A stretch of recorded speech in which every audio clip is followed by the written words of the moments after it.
Welcome to Tony's Bar. That's where Dorothy Parker liked to go all the time. You're at Tony's Bar in New York.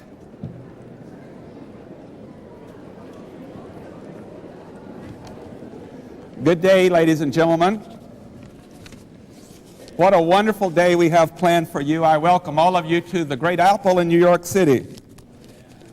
Mark Twain told me to tell you that he loves to go to Delmonico's restaurant in New York, so we have it here today. But Dorothy Parker is in disagreement, and she wants to go to a bar in New York called Tony's Bar, and so we have both today. As I welcome you to New York, my name is Tony Stewart. We are in that great city that is a crossroads of cultures from all over the world.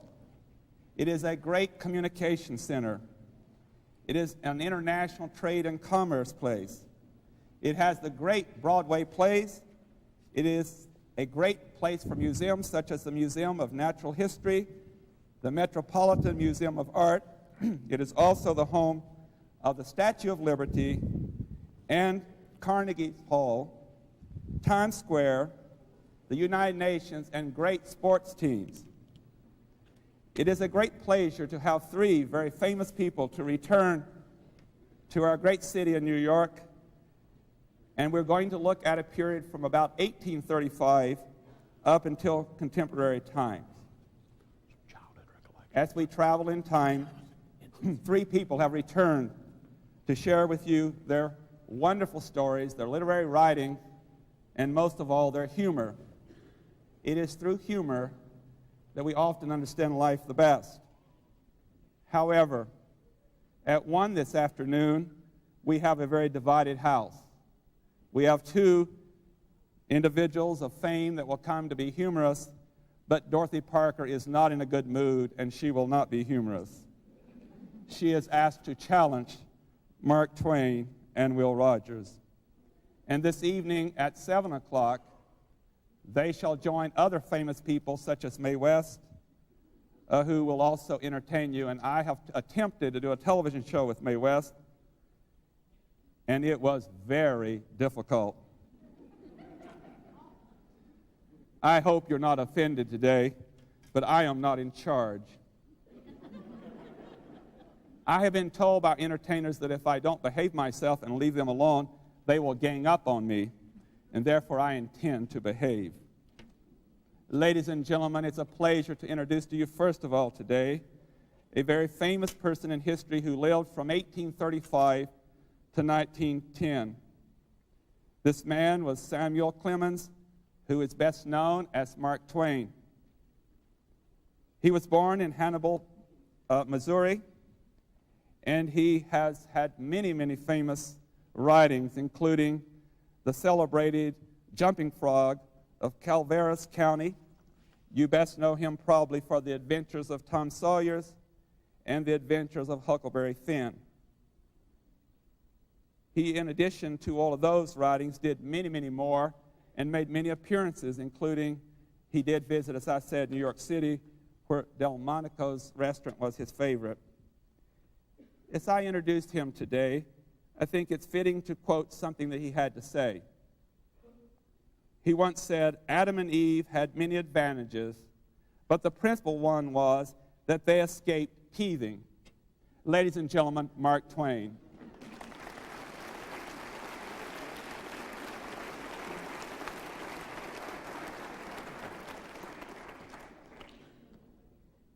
Our second famous visitor to New York City today lived from 1879 to 1935.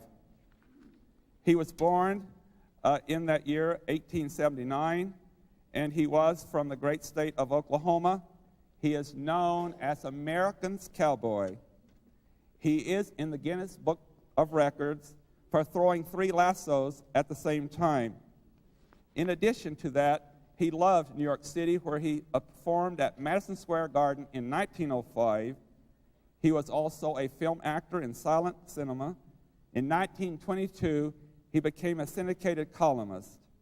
He also wrote over 2,800 daily articles, and he also was well known on radio.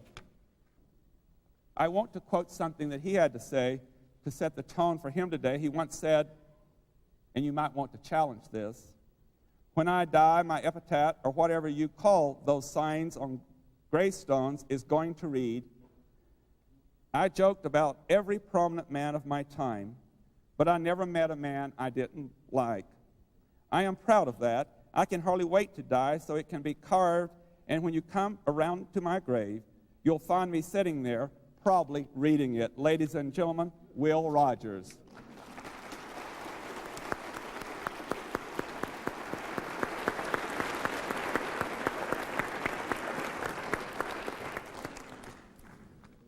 Our third famous visitor to New York City this morning was born in 1893 and lived to 1967. She was born in West End, New Jersey. She was an American poet, a short story writer and critic, and author of such works as Enough Rope, Death and Taxes, After Such Pleasures. She scripted Hollywood films from 1933 to 1938, and she was also writer of Broadway plays. She was known for her flashing verbal exchanges and malicious wit. She told me to introduce her by saying today that as she left her hotel, she wanted to say that she needed a place and a small room in a hotel to lay her hat and a few friends. Ladies and gentlemen, Dorothy Parker.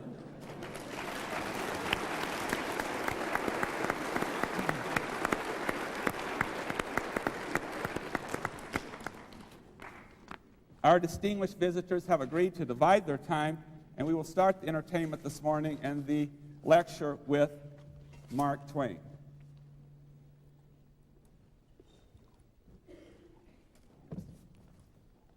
Am I a New Yorker? Why, I certainly am a New Yorker. I live at the 21 Fifth Avenue, and I have a lease to prove it. But I've got better proof than that, and a better title, too. I'm widely known as the Belle of New York, and I have the kiss to prove it. The kiss I got from a Barnard girl after a lecture up at the college. This sweet creature came up and lifted herself by a grasp with her velvet hands on my shoulders. And she placed her lips to my ear and whispered, "How do you like being the Belle of New York?" And the accompanying kiss, it crimsoned me all over. And I'm sure that the blush is still on my cheeks. Well, I'm not just a resident belle in New York. I've been a businessman in this city. I met my wife in this city, and I have lectured in this city, and been an after-dinner speaker dozens and dozens of times at all kinds of civic events. I belong to the best clubs in New York, and I have speculated in New York stocks and bonds. And I have done well enough to declare bankruptcy. I have written for the New York papers, the New York Herald, the New York Sun, the New York Tribune, the New York Times, and I've been featured in those papers too. The New York World featured me on the front page full length in my white winter suit. Under the headline, "The Most Remarkable Suit Seen in New York This Season." Why, I'm not just a resident, I'm the city's most fashionable citizen. And being the belle of New York feels just fine. So you might have asked me if it was the case, since I have all these credentials, of what I think of the city, what I have to say about the city. Well, let me think. Well, the first thing I ever had to say about the city was back in 1853. I was just a boy of 17, and I had learned the trade of typesetting. And I left Missouri and came to New York and got a job at a book house for villainous wages. And they allowed me to pay room and board at a villainous boarding house down on Duane Street.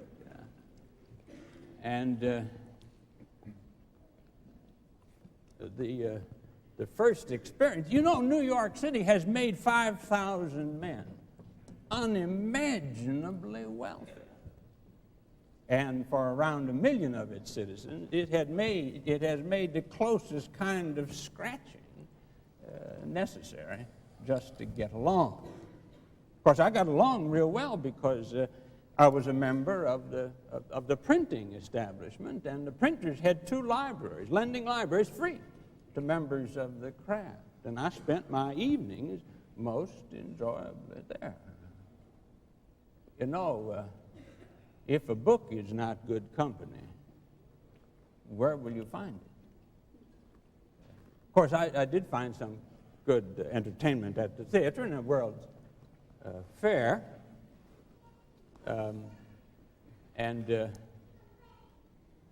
But you know, this abominable city, every time I got ready to go, I put it off for a few days for some unaccountable reason. It wasn't the people that kept me here. Oh, no, all New Yorkers insult you. It seems like they all do. There have been exceptions, but they're all dead.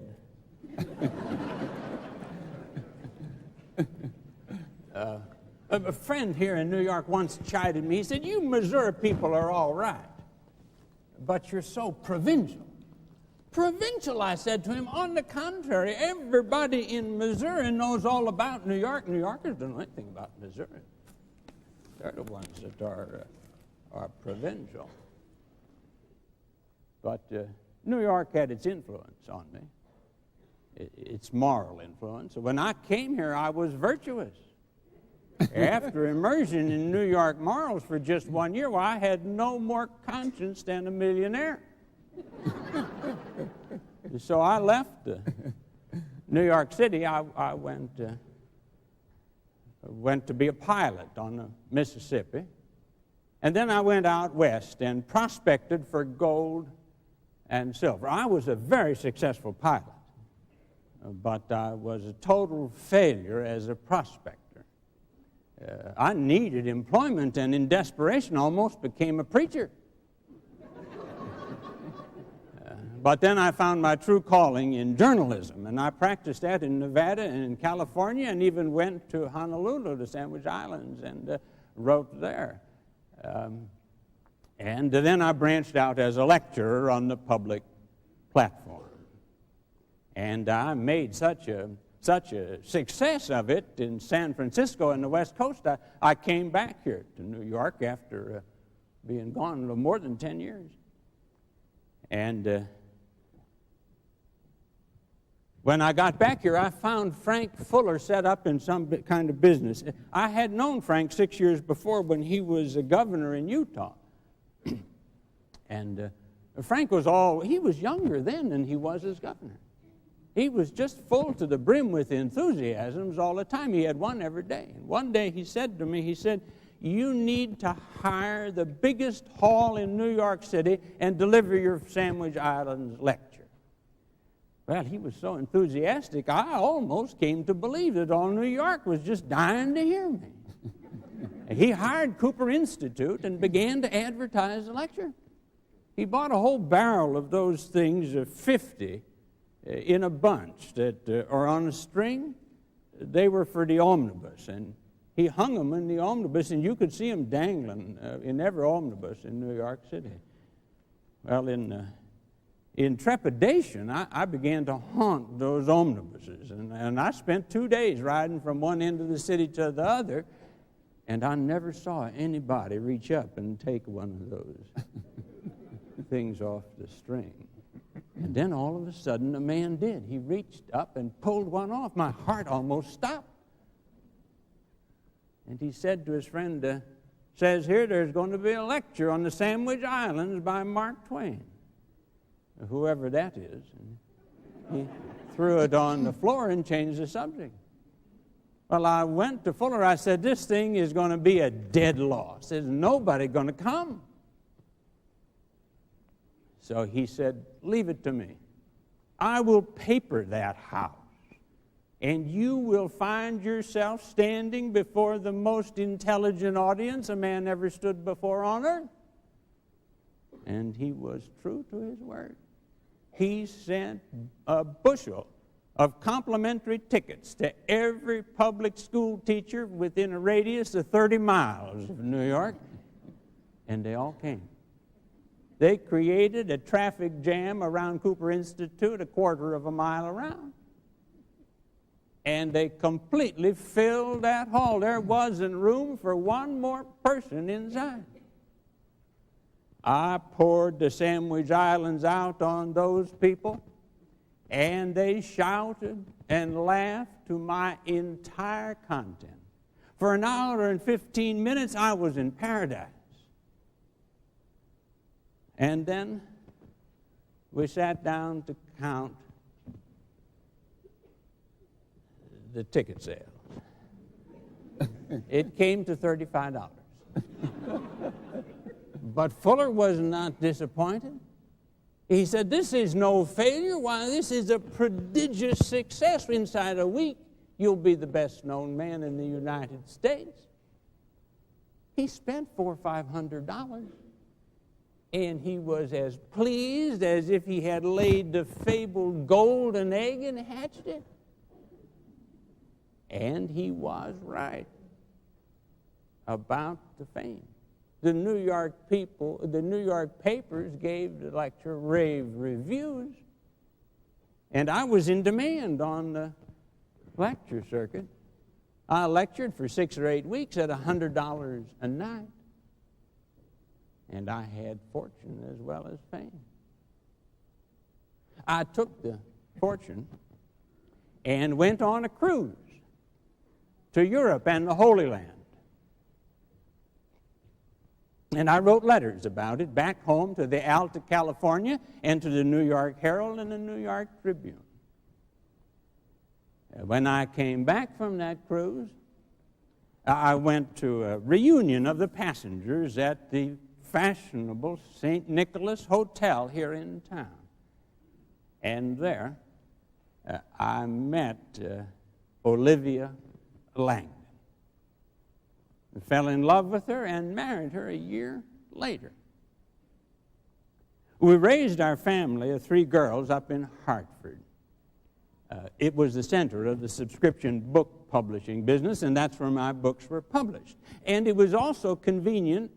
I could go up to Boston for literary events and come down here to New York for business and entertainment. Oh, I remember the entertainments of my young days in New York. I remember going to a risque Broadway musical one night. I think it was called The Black Crook. That was back in about 53. The play wasn't much. The scenery and legs were everything.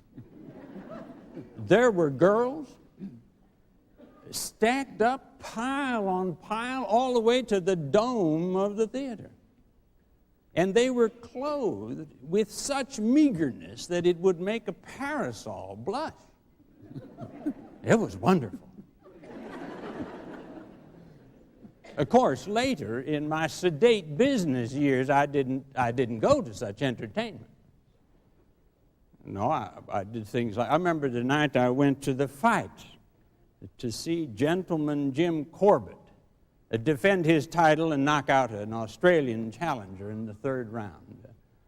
After the fight, went with Stanford White and some others back to the champ's dressing room, and then about 10:30 we went to a party up on Gramercy Park. There was a Hungarian band and dancing till midnight and after.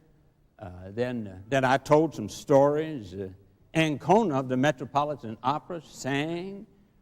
There was more dancing, and at 4:30 I had danced all those other people under the table, and I wasn't tired at all, just a little breathless. Of course, I was part of the entertainment industry in New York City. Two of my novels, The Gilded Age and The Prince and the Pauper, were turned into plays that had a New York run, and I often lectured in this town. And as I said, I gave many after-dinner speeches. I gave one to the St. Nicholas Society, and the Toastmaster assigned me to talk on the toast to our city. Thank you, Mr. Toastmaster, and ladies and gentlemen. Returning to New York after an absence of 9 years, I find much improvement in the city, much moral improvement. There are some that say it's because I've been away. But the more intelligent say it is because I have come back. The most striking feature of our city is the skyscrapers. The world hasn't seen the like since the Tower of Babel.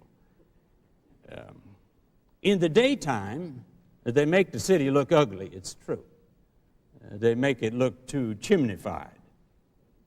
But at night, from the river, when the lights on the masonry are all a sparkle, they make the city a wonderland. And such hasn't been seen since the days of the Arabian Nights. But even more wonderful than the skyscrapers is the government of New York City. It is the most wonderful government in the world, and it should be. Why, there's a higher price attached to our political bosses than any other city has.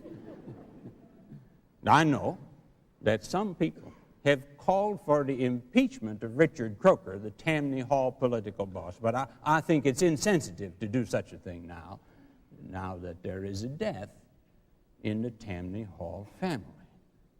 I refused to go to the funeral myself, but I wrote a very nice letter saying that I approved of it.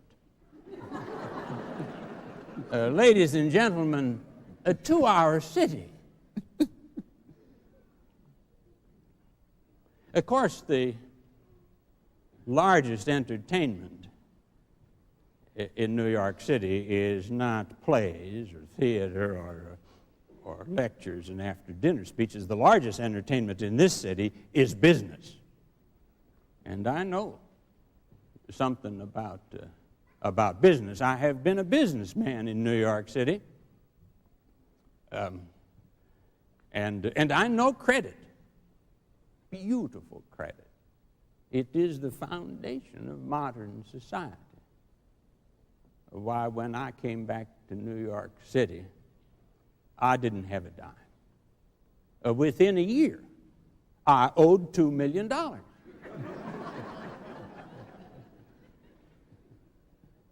But the low level of commercial morality in this city is astonishing. Why, we have good, God-fearing Christian businessmen who will stoop to do things for $1 million that they ought not do for less than $2 million.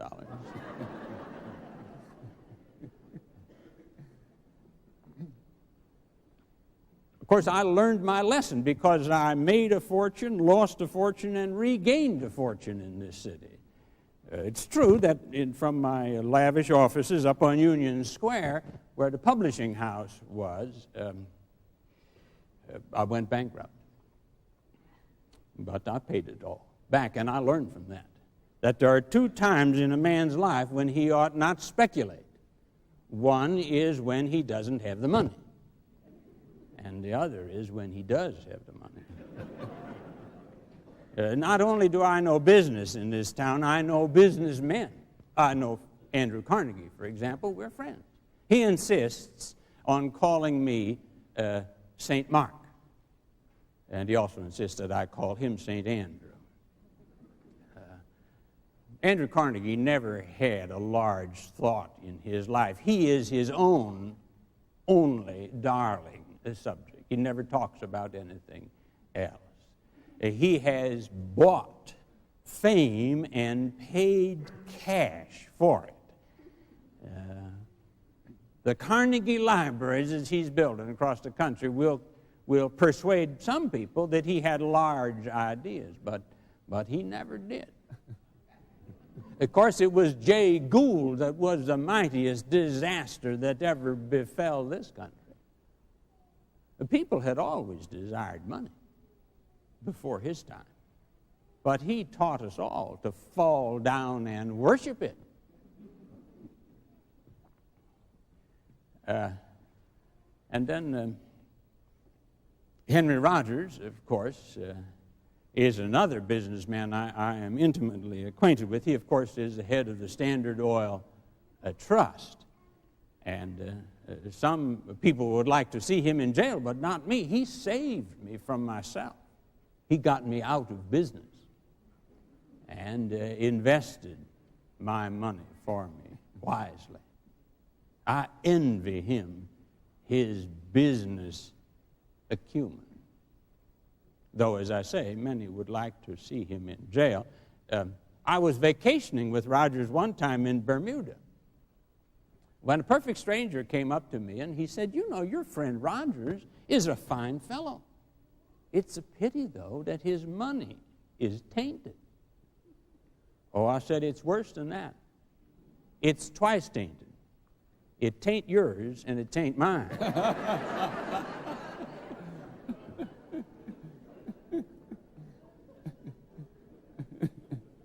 But these days, I'm out of business. I'm retired, and I don't need any more money. I'm building a house up in Connecticut, and while they're building it, I told them I didn't want to have anything to do with it until they had the cat on the hearth. Then I'd come. But while it's being built, I spend my mornings abed dictating my autobiography and being interviewed by New York reporters. A long time ago, the New York papers decided that no large issue was really and truly settled until I had been consulted. And I see that the reporters have followed me here to the restaurant tonight. All right, gentlemen.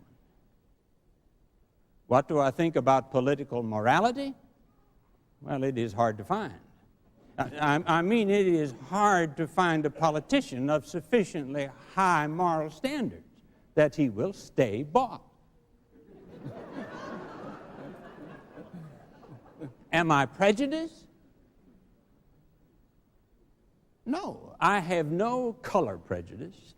I have no caste prejudice. I have no creed prejudice. All I care to know is that the man is a human being. That's enough for me. He can't get any worse than that. Will I contribute to a fund to build a pedestal for the Statue of Liberty? No, I will not. What has liberty ever done for us? We have done everything for her. We have given her a home, and a good one. No, I will not contribute to that fund. What we need is a statue to Adam. What have we done for Adam? Nothing. What has Adam done for us? Why, everything. He has given us life. He has given us death. He has given us heaven. He has given us hell. We need a monument to that man. What do I think about the Philippines? Well, we pushed our way into a war in the Philippines. Admiral Dewey went there and destroyed the Spanish fleet in Manila Bay. And then, of course, we conceived a divinely humorous idea of buying the Philippines for $20 million. Oh, not from the Filipinos who had been fighting for their self-government and rule, but from Spain, whose title to the Philippines Dewey had extinguished when he destroyed the fleet. There are people who don't understand our policy, And they must be made to understand it. It is true. We have betrayed a weak friend. It is true that we have stolen their land and their liberty. But it was in a good cause. We brought to those people justice and morality and civilization when they didn't have any. And besides, we shall give them our flag, our usual flag, with the white stripes painted black and the stars replaced by a skull and crossbones. What more could they want? Do I think women ought to have the vote? Yes. No civilization will have been established perfectly until there is exact equality between men and women. The human intellect cannot imagine or estimate what woman has done for us. She has given us advice, and plenty of it. She has soothed our aching brows. She has borne our children. Ours is a general thing. And, sir, I ask you, where would the people of the earth be without woman? Well, they'd be scarce. Almighty scarce. What do I think about the library in this town that has banished Tom Sawyer and Huckleberry Finn from the children's room? Well, I was shocked to find that they were in the children's room in the first place. I wrote those books for adults, and I'm chagrined to find that the children have had access to them. Why, you know, a mind that is soiled in childhood can never be washed clean. I still hold it against those unfaithful guardians of my childhood that allowed me to read an unexpurgated Bible through before I was 15. Nobody can do that and draw a fresh breath again. I wish I could say a word in defense of Huck Finn's character, but I can't. I don't think it's any better than that of Solomon or David or Satan or any of the rest of the sacred brotherhood. Well, gentlemen of the press, thank you for those questions. I think others will have questions later, but now I think Will Rogers. Well, thank you, something Mark Twain.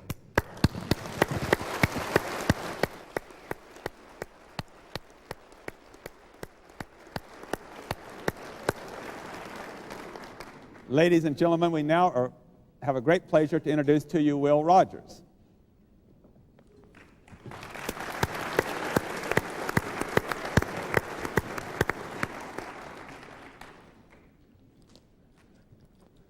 All I know is just pretty much what I read in the papers.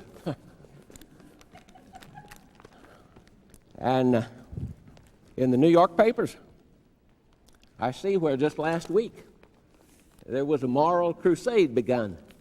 It lasted 2 days. There's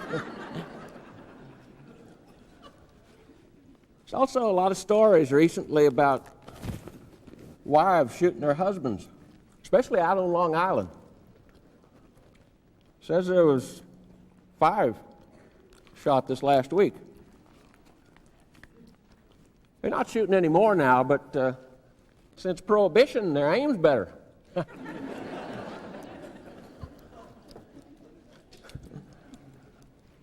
Last week's paper said there was 4 innocent people shot in New York.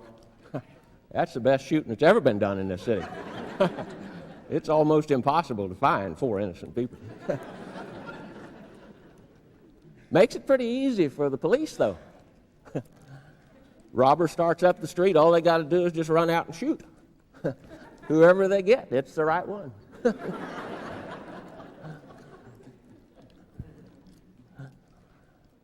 Well, it's good to be back in New York City. I've moved my family out where the movies are, out in California.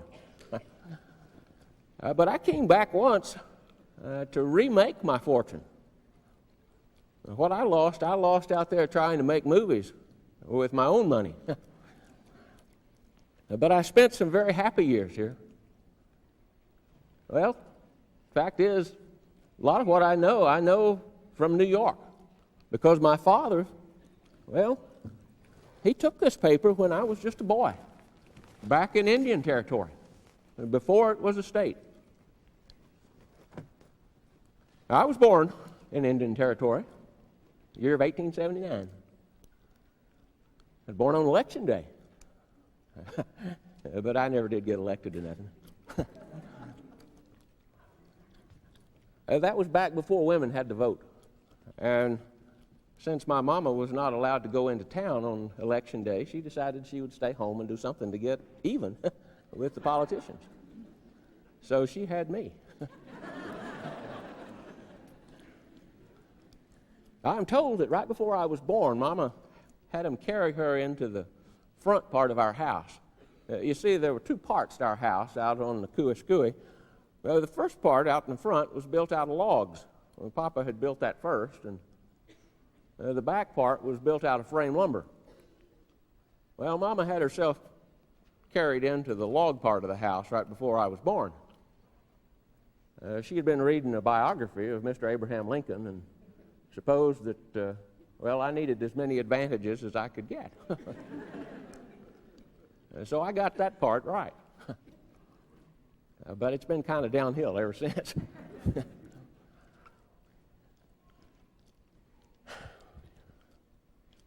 Mama went on to heaven when I was just 10 years old. And,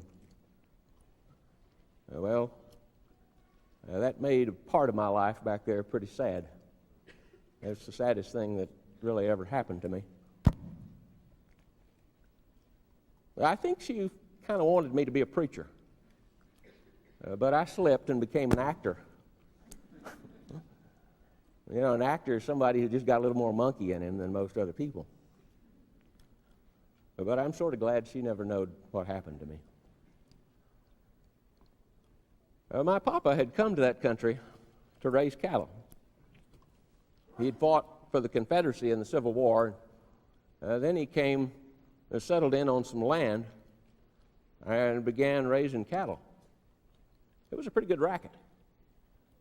You see, he would go down into Texas and round up longhorn cattle, and sometimes he'd pay $1.50 or $2 a head for them. He'd drive them back up to our ranch on the Verdigris River outside of Oologah, and he'd feed them out on natural grass until springtime. Then he'd get a couple of helpers, and they'd drive them up to Kansas City to the railhead, sell them for $35, $40 a head. It was a good racket, at least until lots of other folks started coming into the territory and building fences. Papa realized that probably my future was not going to be in raising cows, which was sad because it was something I liked. But he started sending me to schools, decided I needed to get an education. He sent me to pretty near every school in the territory. But I didn't stay in them very long. I was less interested in books than in this old lariat. Oh, I'd watch Dan Walker, who worked for my papa, and he loved his rope, and I loved to watch him.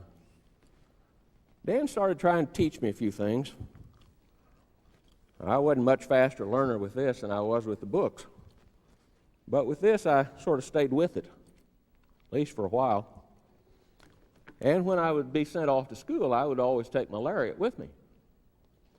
The teachers didn't appreciate it very much, but at recess, and sometimes even when other things were going on in the classroom, I would pull the lariat out of my pocket and, well, I would try to make it go round and round.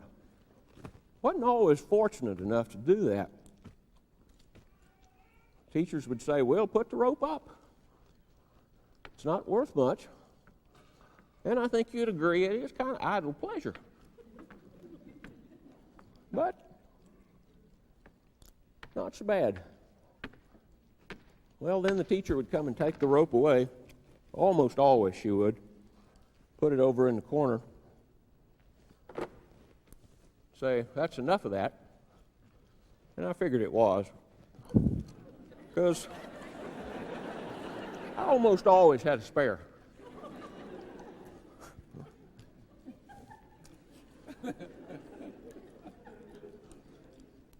One day, when I was living with my sister Sally and her husband Tom, and going to school at Drumgoole, I was riding a horse about 3 or 4 miles over.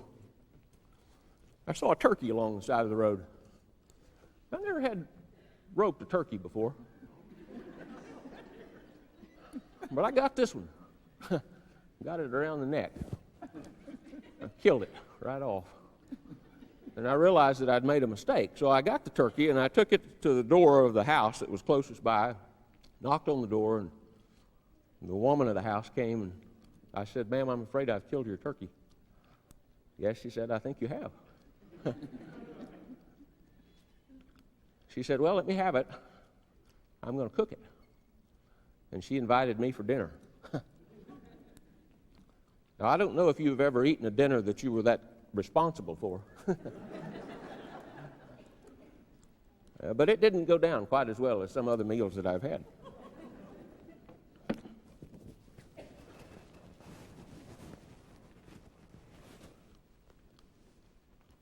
Well, I followed my ropes a lot of places.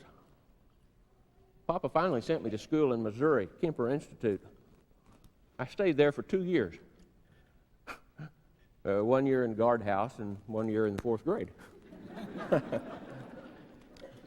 Seemed like I never could get past the 4th grade, and I knew more about McGuffey's 4th reader than McGuffey did by the time I left there. But I took off. A friend of mine, Billy Johnson, he was a ranch boy like me, except he came from the Texas Panhandle. He said, "Will, if you're really fed up with school and looking for a job, there's a friend of mine out in the Panhandle that would probably hire you on as a cowboy." So I took off in the middle of the night. I didn't go by home and report to my papa on the progress of my education, but I ended up out on a ranch close to Higgins, working for Mr. Ewing, Mr. Frank Ewing. We drove some cows up to Medicine Lodge, and that was wonderful. 3 or 4 weeks sleeping out under the stars and the moon. That was happiness. Eventually, I saved some money, bought an old horse, rode down to Amarillo, and got another job out on the MASH show. But finally, I ended up back at home. Then when I got wanderlust, again, it was sort of my ropes. I went to South America, South Africa, Australia, and finally I came back home. When I got home, I joined up with a fellow whose name was Zach Mulhall. Now, Zach was putting together some Wild West shows, and he was going to do a show at the World's Fair in St. Louis in 1904. So I signed on and went along with him. Had a good time. And after that, he said, "Will, the next show is going to go to New York City. We're going to perform in Madison Square Garden." Well, I couldn't imagine anything much better than that. I'd seen the Garden once. It was when my friend and I went through New York on the way to London on the way to Rio de Janeiro. So we went to the Garden. And that's where I got a real lucky break in terms of show business. Now, one night, I was standing down on the floor, and there was an old longhorn cow that was part of the show, and she decided that she would rather see the show from a seat up in the second balcony. And she took out for it by way of the audience. And I took out after her with my rope. Caught up with her just about the time she arrived at the seat and had decided that it wasn't what she wanted after all. So she started back down. But by that time, I'd got my rope over her horns, and so she took me with her. Well, next morning, my picture was in the paper. And a story about how I was a hero. I tell you. Well, somebody said, "Well, you just as well make some money off that old rope. Why don't you go into vaudeville?" It seemed like a good idea to me. So I went round from New York to Chicago, Baltimore, all over the country, even to Europe a couple of times, to London and Berlin. And it was pretty much the same act. Me and my ropes, a friend of mine, Buck McKee, and my horse, Teddy. You can probably guess who he was named after. Now, it was a simple enough act. Buck would ride the horse across the stage, and I would rope him. Sometimes I would rope Buck. Sometimes I would rope Teddy. Sometimes I would rope both of them. It wasn't a terribly imaginative act, but we didn't stay in one place very long, so it was okay. Now, it was along about this time when I was playing fairly regular in New York that I got a real longing for a young lady that I'd met back in Oologah. Oh, she wasn't from Oologah. She was from Rogers, Arkansas. Her name was Betty Blake. And everybody that knew Betty knew that she was just about the most beautiful and most eligible young woman in that part of the country. And the fact is, I had started writing to her back from South Africa and telling her about how much I hoped that she and I would eventually end up getting hitched. And by the time I was doing vaudeville in New York, well, just about every time I would write home to her, I would ask her to marry me. Now, getting Betty to marry me was kind of like a rope trick that I did, which was called the wedding ring. Now, the idea with this trick is that you're supposed to sort of throw the rope up over yourself, kind of like you're getting married inside the rope.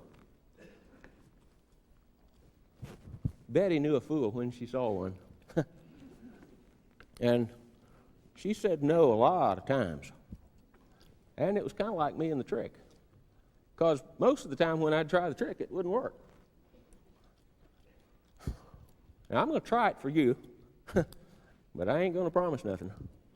And I'm working at a real handicap because the director told me that I couldn't cuss in this theater.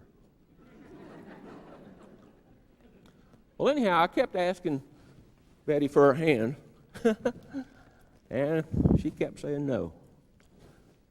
Finally, she said, Will, if you'll promise to leave show business and come back and live in Oklahoma,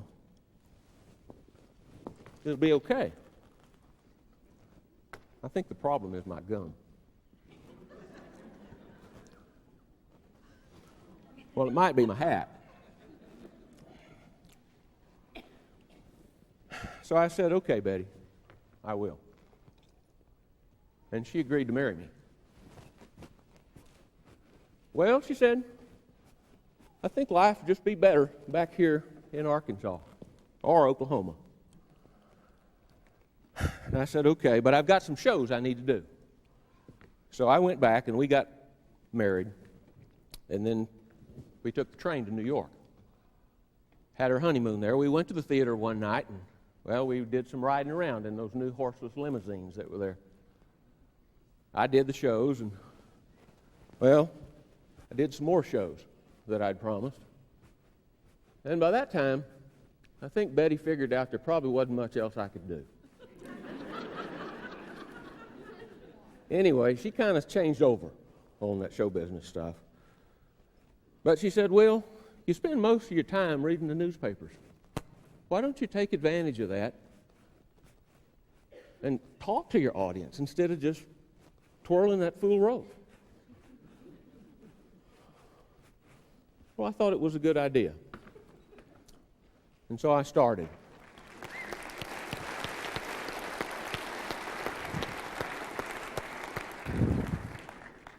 Pretty soon I had the good fortune to be invited to be a part of Mr. Ziegfeld's Follies. That was the best thing that happened to me in New York, aside from Betty. And she was the real star roping performance of my life. But when I went to work for Ziegfeld, well, what an experience. You see, I was not part of the main part of the show. I was put on the frolic on the roof of the New Amsterdam Theater. It was mostly a girls' show. In fact, the name of the show when I started in 1916 was called Just Girls. But me and my lasso act, well, we kind of filled in while the girls were changing clothes, which usually didn't take very long. There was 30 beautiful girls usually or more, and they'd go all around in different costumes. Mr. Ziegfeld is known for the glorification of the American girl, you know. And a lot of times people would pay more money to go see his show than they would to see any other show in the city. I think it was because they couldn't always make up their mind whether the girls had anything on or not. Sometimes they'd go home and think about it for 2 or 3 days, and then they'd come back again. I worked for Mr. Ziegfeld for several years, and it seemed like the girls wore less every year. I prayed to God that I could just stay employed for 3 more years. But those girls were smart.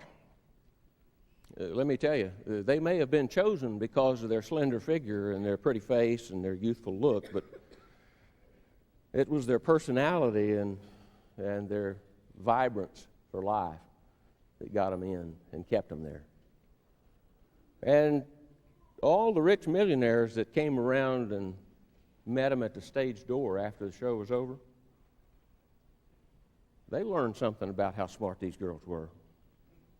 Oh, they didn't know any Latin or Greek. But boy, they knew their Dun and Bradstreet. I tell you, nobody capitalized at under $1 million had any hope of standing around that stage door. I had got to helping some of these girls sometimes with their income tax, and they were real honest. There was one girl who had been down in the South, and a friend of hers had sort of moved in with her husband. He hadn't been her husband very long, and anyway, the friend sent her a bracelet. Said it was worth $2,000, but she couldn't figure out how to report it on her income tax. I told her it seemed to me like probably a rental of husband, income from husband rental was probably appropriate, so that's what we did. They were concerned also about depreciation. You know, I mean, they had goods that they knew weren't going to be good forever. But they were pretty honest about it. Well, some of my best friends were from that time with Ziegfeld. I was one of the 3 musketeers, me and Eddie Cantor and Whitey Fields, Mr. W.C. Fields, you probably know him as. And we spent a couple of 3 really fun years together there. And we tried real hard not to jump on each other's laughter. Good friends. But then the movies came along, and well, for a little more income, we went to California, my family and me. By that time, I had 4 children, but Freddie didn't last very long after we got there. I look now at my life, and I recognize that I'm just about the luckiest person in the whole world. I've got Betty. I got a ranch out in California where I can go out and rope calves when I get home in the evening, and I've got 3 wonderful kids. And at a time in this country when there's over 7 million people, working people, or would be, who can't seem to find anything to do, well, I've got more jobs than I know what to do. In the movies, writing for the papers, talking on the radio. Well, I'm a pretty lucky fellow. A lot of my writing I have to be kind of careful with. That's true of all writers, I guess. You know, when you write for the papers, you pretty much have to write what pleases your audience. So when I write a learned treatise about chewing gum, I discover that I've probably lost most of my toothless friends. And when I write about politics, I don't have much of a following among the honest folks. And when I write something that's intended for a highbrow, that's when I discover that a highbrow is somebody who, well, he doesn't read anything except what he writes himself. But I've been pretty fortunate. I've written a lot about Congress. And we've got the best Congress money can buy in this country. A lot of people ask me where I get my jokes, and I say, I don't make nothing up, I just tell the truth. I go down to Washington, drop in the old joke factory from time to time and report the facts. And I find that I've made my way into their publications occasionally. And I might tell you, well, you maybe know the story already, but not so long ago I found that one of my little pieces showed up in the Congressional Record.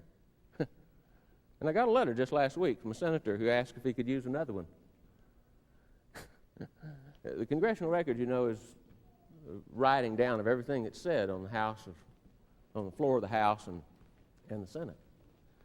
And I went down there and sort of dropped in, watched this, and one of the senators rose and said, the way they do down there a lot, talking to the senator who was reading my article, he says, does the gentleman yield? You know, they call each other gentlemen in there. But the way he said it, I mean, the tone that he put on the word had been more appropriate if he'd said, does the coyote from Maine yield? You know, he doesn't say coyote, he says gentleman. And the other fellow says, I yield. Because he knows if he doesn't, the other guy's just going to keep on talking. Anyhow.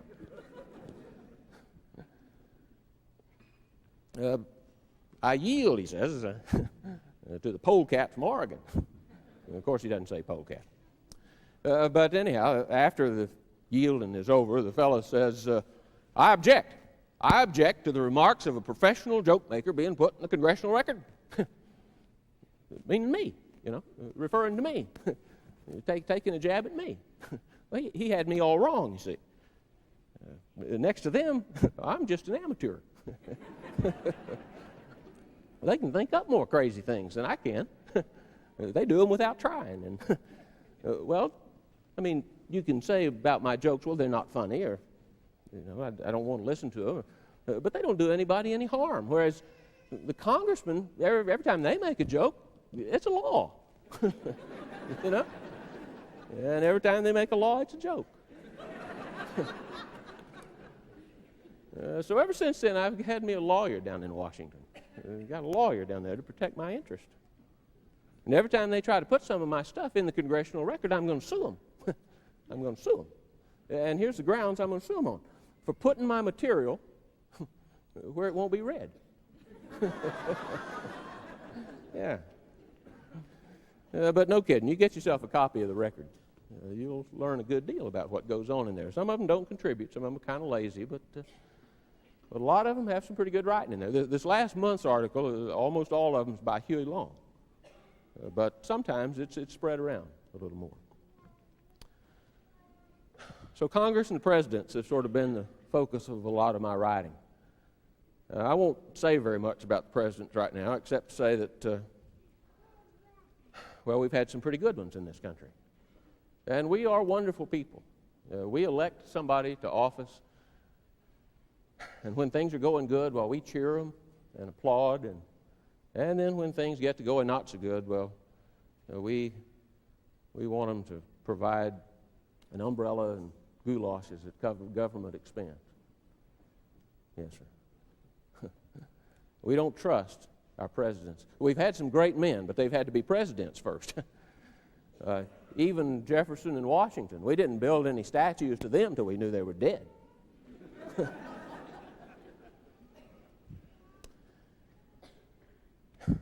It's good to be back in New York City. I hope maybe you're glad to be here too. It's a city that's got space for, seems to find space for almost everybody. Well, of course, they don't have very much space apiece, but everybody who comes can squeeze in somewhere. So you're welcome too. Thank you.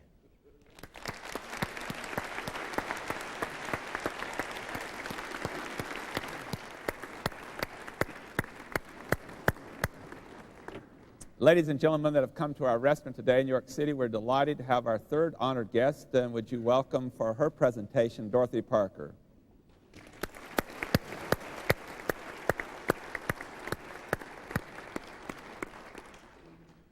Well, I wish I could say it was great to be here, This is some sort of literary organization, isn't it? I went to a literary meeting once. I drank some tea, and suddenly everything went black. When I woke up, I was in the audience listening to a woman with 3 names who composed pageants. The people in the audience were rather strange. They looked as though they'd been scraped out of drains. The women were all dressed in velvet plush for art. The men were small and somewhat in need of dusting. I hope that this audience today will be a little better than the one I encountered at my last literary meeting, but I have not ever touched another drop of tea since. And I suggest you do the same. I want to begin by reciting one of my poems for you. Don't become frightened, however, because all my poems are very short. It is called One Perfect Rose. A single flower he sent me since we met, all tenderly his messenger he chose. Deep-hearted, pure, the scented dew still wet, one perfect rose. I knew the language of the floweret. Its fragile leaves, it said, his heart enclose. One long has taken for its amulet, one perfect rose. Why is it no one ever sent me yet one perfect limousine, do you suppose? Ah, no, it's always just my luck to get one perfect rose. Well, heaven help all of you and me. My name is Dorothy Parker. I don't know why anyone wants to hear about me. Lord knows I don't want to hear about myself. But if you will be kind enough, I will talk about myself.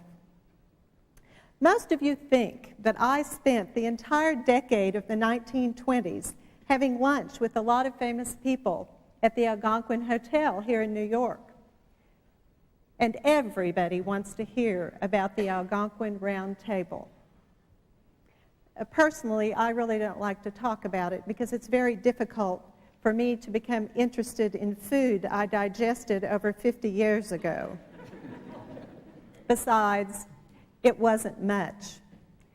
We looked like the road show of the Last Supper, very much like we do today. However, I can tell you something of how it all got started. You see, Mr. Robert Sherwood and Mr. Robert Benchley and I were working for Mr. Crowninshield at Vanity Fair magazine. Now, the offices of Vanity Fair were right across the street from the Hippodrome. Mr. Robert Sherwood was 6 feet 7 inches tall, and whenever he went out into the street, the midgets from the Hippodrome would frighten him to death by running up behind him and shouting, "How's the weather up there?" or some such thing.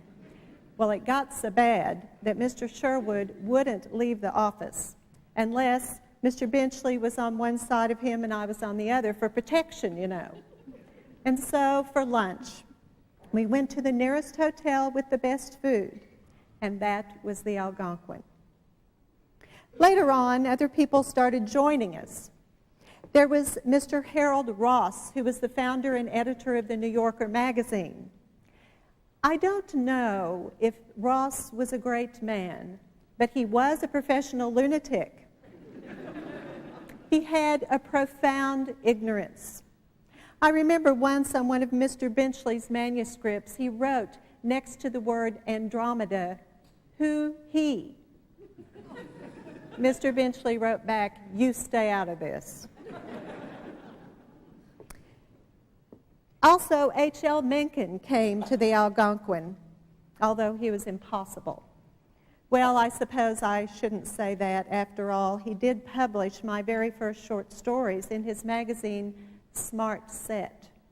But still, even allowing for immense quantities of alcohol, he was coarse and insensitive. Really, it was just a bunch of loudmouths trying to show off.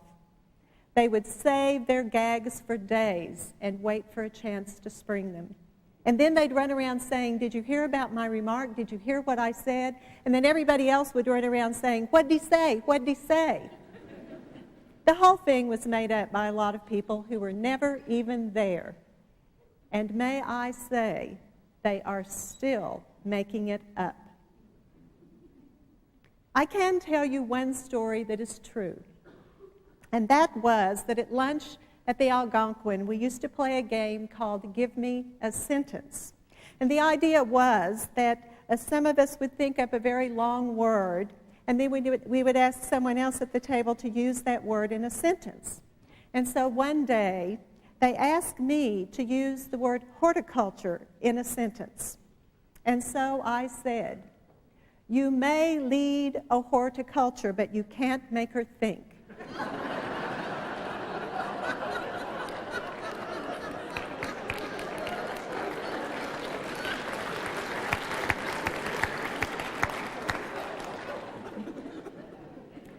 The truth of the matter was that Mr. Benchley and I were rarely at the Algonquin at all, and there was a very good reason for that. You see, the Blue Plate special at the Algonquin, which was half a spring chicken, 2 vegetables, and French fried potatoes, cost $1.65. Mr. Benchley and I couldn't afford it.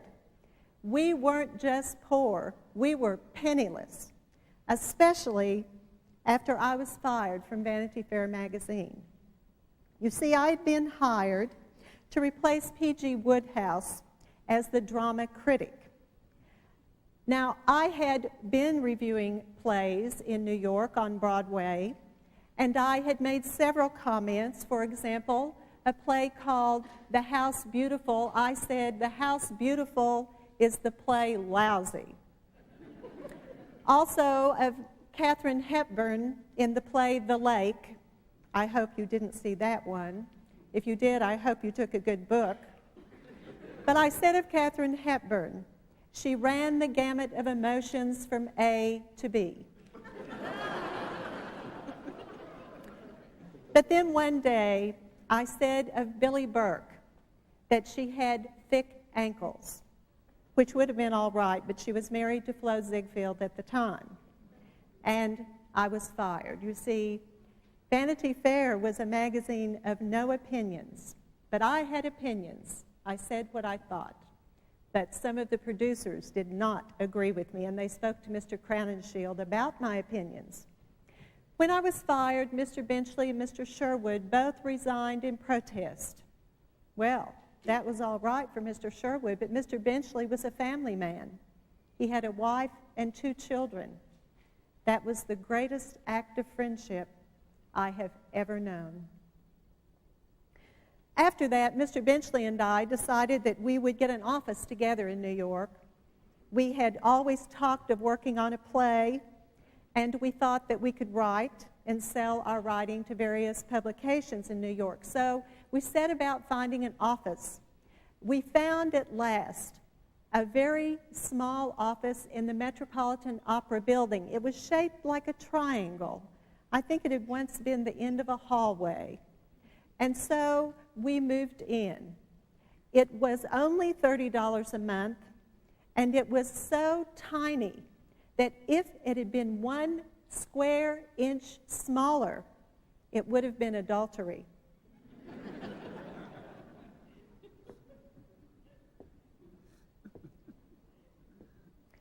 Well, enough about that. Gertrude Stein did us all a lot of harm when she said, "You're a lost generation." Well, that got around to certain people, and we all said, we're lost. I think really it reminded us of the great change in our lives after World War I. And certainly it struck us with a profound sense of irresponsibility. But remember, even though those people in the 20s seemed like flops, they weren't. Reckless as they were, drinkers as they were, they worked damn hard and all the time. Silly of me to blame it on dates, but so it happened to be. It was the 20s, so we had to be smarty. You see, that's the terrible thing. I wanted to be cute. I should have had more sense. In about 1925, I realized that many people were leaving New York City and going to Paris to live. And then in the summer of 1926, I went to a cocktail party in New York, which was my usual habit every evening. But at this particular cocktail party, I met a young man named Ernest Hemingway. And he told my friend, Mr. Benchley, and I about living in Paris. And so we decided that we would go with Mr. Hemingway to Paris, and we sailed with him a few days later on the President Roosevelt. When I arrived in Paris, it rained every day for 3 weeks, but that's all right, I love rain. I decided while I was there that I would write a book of poetry. I did this by reading every poem I'd ever written, throwing away most of them, and then setting about to write substitutes so I would have enough for a book. It was at this time that I made a decision to keep one poem, and that was a decision I was to regret for the rest of my life. For do you know that long after people had forgotten everything I ever said, and perhaps more difficult, everything I ever did, they still remembered that poem, which was called News Item. Men seldom make passes at girls who wear glasses. What's worse is they got it wrong. They said men never make passes. Now, my dears, even I didn't have that much trouble attracting a man. Men. That reminds me of another poem that I wrote that spring in the rain and the cold of Paris. It is entitled Men. They hail you as their morning star because you are the way you are. If you return the sentiment, they try to make you different. And once they have you safe and sound, they want to change you all around. Your moods and ways, they put a curse on. They'd make of you another person. They cannot let you go your gait. They influence and educate. They would alter all that they admired. They make me sick, they make me tired.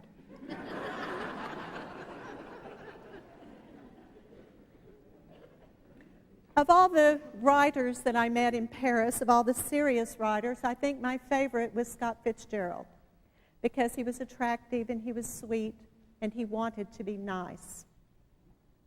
Ernest never wanted to be nice. Ernest wanted to be worshipped. Then, of course, there was Zelda Fitzgerald, Scott's wife. Zelda was living in the time of the shock technique, and that does wear off rather quickly, don't you think? Zelda wanted to be fast, a speed, which can become very tiring if you're around it very long, I do assure you. But I remember one night we were at a cocktail party in Paris, and not much was being said. And Zelda leaned over to the person next to her and said, I do believe that Al Jolson is a greater man than Jesus Christ, don't you? Well, after a year of that kind of behavior, I'd had all I could take of Paris. And so I went back to New York. When I arrived, I found that my book of poetry, Enough Rope, had been published and was a bestseller. Unfortunately, on the crossing, I had decided to give up writing poetry in favor of fiction, but now I couldn't because I was too famous. I don't know why, but I think perhaps it's because something that I said meant something to someone, mostly women, don't you think? So I settled back into New York. I reacquainted myself with the crowd at Tony's in 21, and I kept writing a few poems, and I began to write fiction. But also, I had to find some other way to support myself. I had to find a way to keep body and soul apart. And so I decided, well, I can wait for you if it's going to take you a while to catch on to various of my ideas. I decided that I would start reviewing books for the New Yorker magazine. And so I began a column in 1927 called The Constant Reader. But now I'm going to announce to you today that I'm about to give up reviewing books. I'm going to leave literature flat on its face because, you see, reviewing books cuts in too much on my reading. I did wait for you that time. You see, in order to review a book, there was a certain procedure that I had to follow. The first was I had to take a piece of paper and I had to roll it into my typewriter. And I had to type my name in the upper right-hand corner until I got it just right. Sometimes this took as many as 10 tries. Then the next step was to study the typewriter keys to see how many words could be formed with the letters in the word corona. 15 at last count if I use a dictionary. Naturally, time flits by like a steamroller, and soon the noon whistle is blowing. And of course, the noon whistle means lunchtime for most people, but not for me, because I have an editor. I have an overdraft at the bank. I have a pain in my eye. I'm going to tell you about some of the books that I reviewed for my column in the New Yorker. I'm going to tell you about them because I know that none of you have wasted your precious time reading them. There was the book, a memoir, written by the mistress of President Warren G. Harding, and she was also the wife of his illegitimate child. Now, this lady protested to the press. She said that policemen had invaded the printing plant where her book was to be published and had seized the presses, and so her book could not be published at all. Now, what I'd like to say to this author is, lady, those weren't policemen. Those were critics of literature dressed up.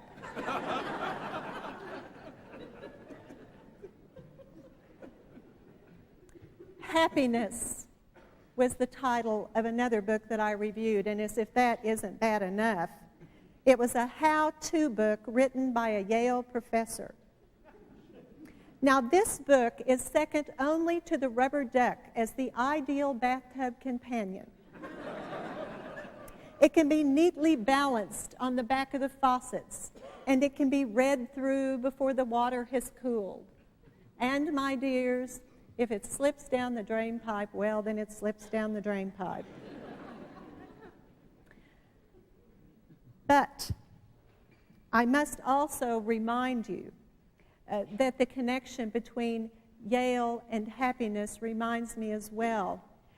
Did you hear about the Yale prom? Why, if all the girls there were laid end to end, I wouldn't be at all surprised.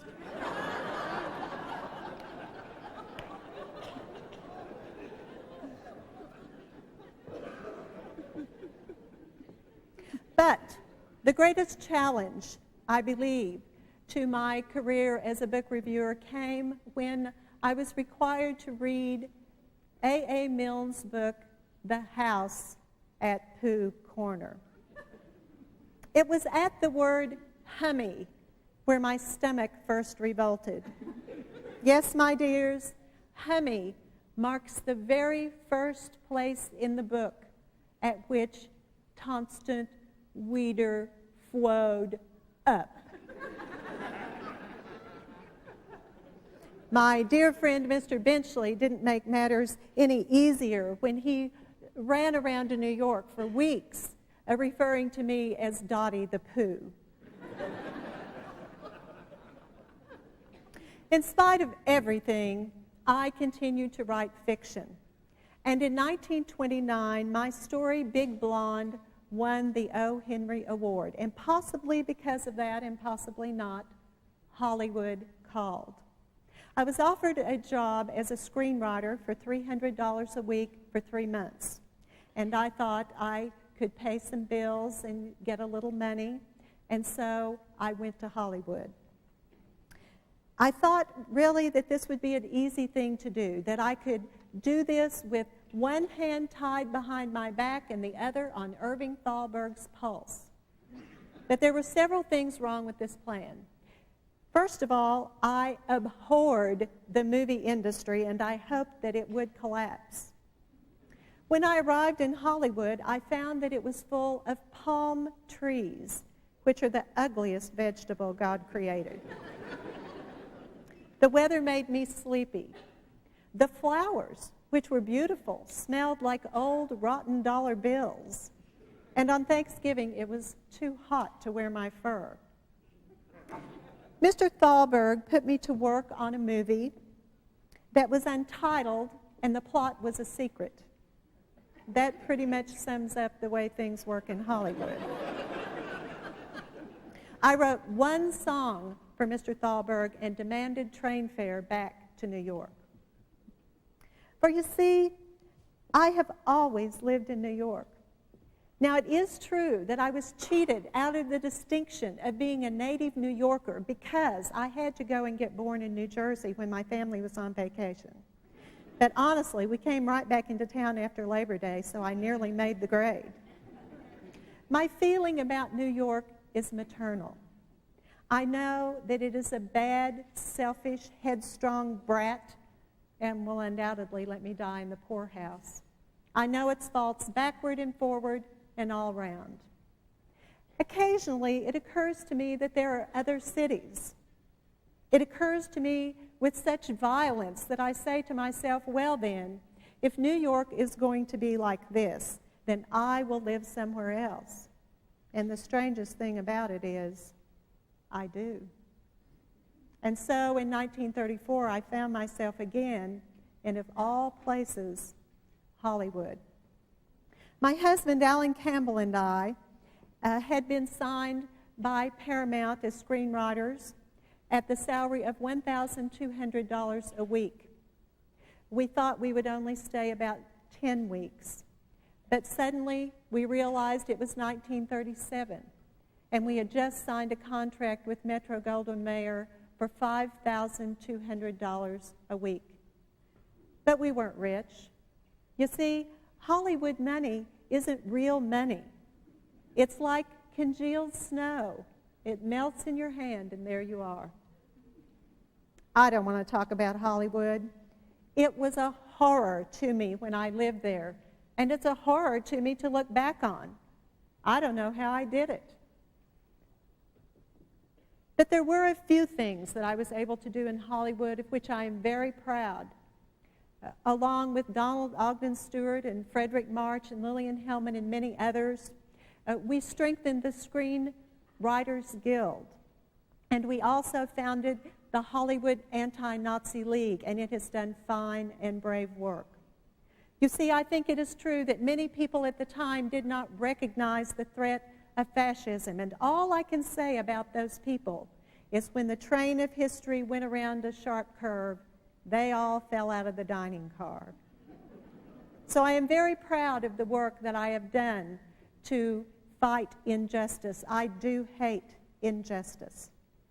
But even at that, at last one day, I saw a very clear vision of New York at its best. I imagined New York on a clear, crisp, blue and white autumn day. And then I remembered what New York was like at night when the sky is red from the back-flung lights of Broadway. And I also remembered what New York was like during the rain. And I remembered the enchanting odor of wet asphalt. And so I went back. And the thing is, New York is always better than you thought it would be. London is satisfied. Paris is resigned. But New York is always hopeful. There's always a sense that something is going to happen. It's not peace, but then you do get used to peace, and rather quickly, and you never get used to New York. I would like to end my talk by reading a poem which I think sums up my philosophy of life. It's called The Little Old Lady in Lavender Silk. I am 77 come August. I shall shortly be losing my bloom.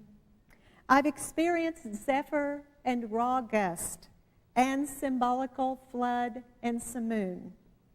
When you come to this time of abatement, to this passage from summer to fall, it is manners to issue a statement as to what you got out of it all.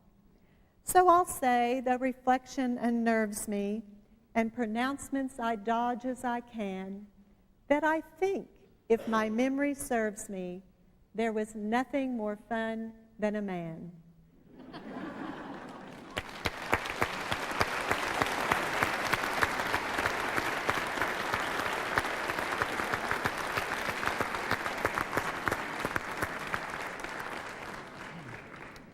Well, ladies and gentlemen, I think that you would join me in saying that all three of our famous people in New York City today were absolutely outstanding, and we can thank the Idaho Humanities Council for bringing them here today, and let's say thanks to the Idaho Humanities Council.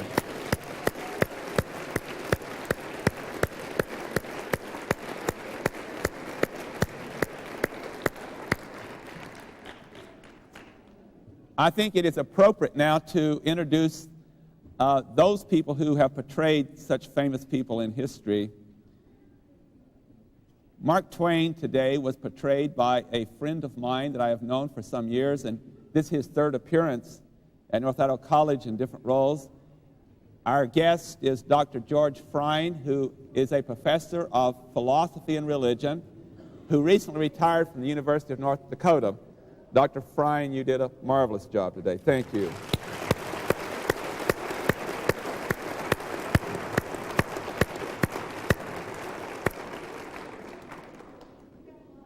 Our second guest today, and it's his first trip to our beautiful city and our college, but I hope it is not his last, is Dr. Douglas Watson, who's a professor of English at Oklahoma Baptist University. Welcome to our city.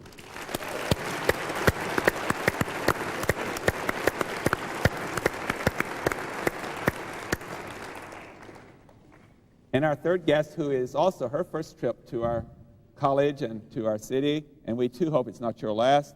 It was immensely enjoyable. Our guest is Susan Jarvis King, an assistant professor of English at Tulsa Community College in Tulsa, Oklahoma.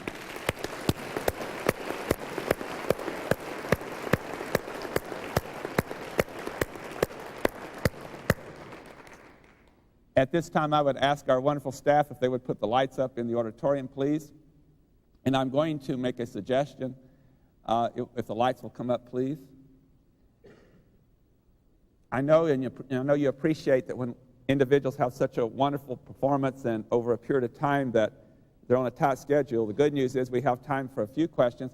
I will have to cut off at a certain point because we have a lunch for them that they have to get to so they can come back at 1 o'clock. And at 1 o'clock it's going to be sparks, I do believe, as they debate one another, and I know you'll enjoy that. But we do have time for a few questions. We have a request, because we're videotaping this for future generations and people who want to watch it, it's necessary to come to the microphone in the front. That's the only reason for that, so we can record it on videotape. So I would at this time invite anyone who has a question to come to the middle of the aisle, and there's a microphone there for you. And our guests would be delighted to answer a few questions before lunch. Here comes an individual now. Great. Let's do these questions in character at this time. Yes, I have a question for Will Rogers. It's my understanding that you were a friend of Charlie Russell from Montana, the artist. Yes, How ma'am, did that's you correct. meet, and a little bit about him? Well, Charlie is, in my way of thinking, just about the best artist that we've produced in this country.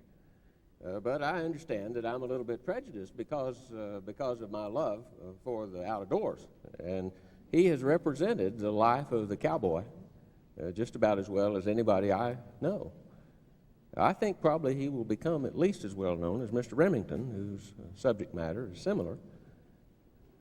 And Charlie's a good friend, you know. His his art is not just restricted to the museums.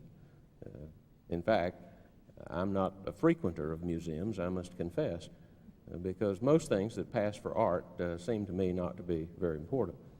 But Charlie does his painting even on postcards and things that he sends to his friends. And when we collect them, well, we can have our own little show. Thank you. Thank you. Next, please. Hi, Mr. Twain. Could you give us your view on the weather in San Francisco? And Mr. Wilt Rogers, could you tell us about your favorite horse? And Dorothy, can you tell us your favorite place to make love? I prefer Mrs. Parker, if you don't mind. Sorry, Mrs. Parker. Thank you. Thank you for the question very much. Well, the weather in San Francisco is not as changeable as it is in New England. But I think the coldest day, winter day that I ever spent was a day, 1 July in San Francisco.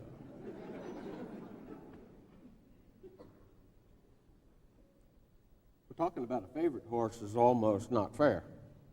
You know, a man who doesn't love horses, you shouldn't trust him. But I've had a lot of favorites in my time. I suppose the one that I was happiest to get was a little pony called Comanche. It belonged to a fellow that worked for my papa. And Comanche turned out to be just about as good a roping horse, calf roping horse, as I've ever had. But I've depended a lot on horses. Teddy, that I mentioned before, traveled around all over the country and, in fact, to Berlin and London and Paris with me when I performed. And Soapsuds is the one that I've spent most of my time with most recently out on the ranch in California. But I've got a barn out there that's got stalls for almost 100 horses, and most of them are full. Mrs. Parker. If I understood the question, I believe that it could be answered by saying that I put sex into a box, and it is now on the top shelf of my closet labeled Hats 1916. But I would like to read a poem that I think perhaps will answer the question as well. It is called A General Review of the Sex Situation. Woman wants monogamy. Man delights in novelty. Love is woman's moon and sun. Man has other forms of fun. Woman lives but in her Lord. Count to 10, and man is bored. With this, the gist and sum of it, what earthly good can come of it?